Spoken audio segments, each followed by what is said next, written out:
বিচ্ছু বিট্টুর দস্যিপনা পর্ব 2। বোকা বাঁদর বনভোজন। বিচ্ছু বিট্টুর কীর্তি গল্প এখন গ্রামে গ্রামে ছড়িয়ে পড়েছে। মশাকাণ্ডের পর এবার সে গেল জঙ্গলের ভেতর এক বনভোজনের দাওয়াতে।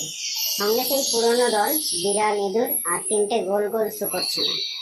জঙ্গলের মাঝখানে বিট্টু খুঁজে পেল এক অদ্ভুত বানরকে, নাম বোকা বান্টি। সে নাকি জঙ্গলের রাজা।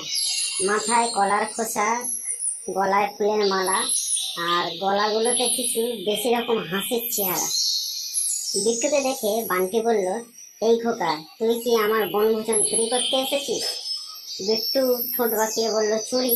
আমি তো এসেছি কলা খেতে আর বন্ধুত্ব করতে। কিন্তু বোকা বান্টি চিৎকার করে বলল, বন্ধু হবি? আগে নাচ দেখাও। বিট্টু কি করবে?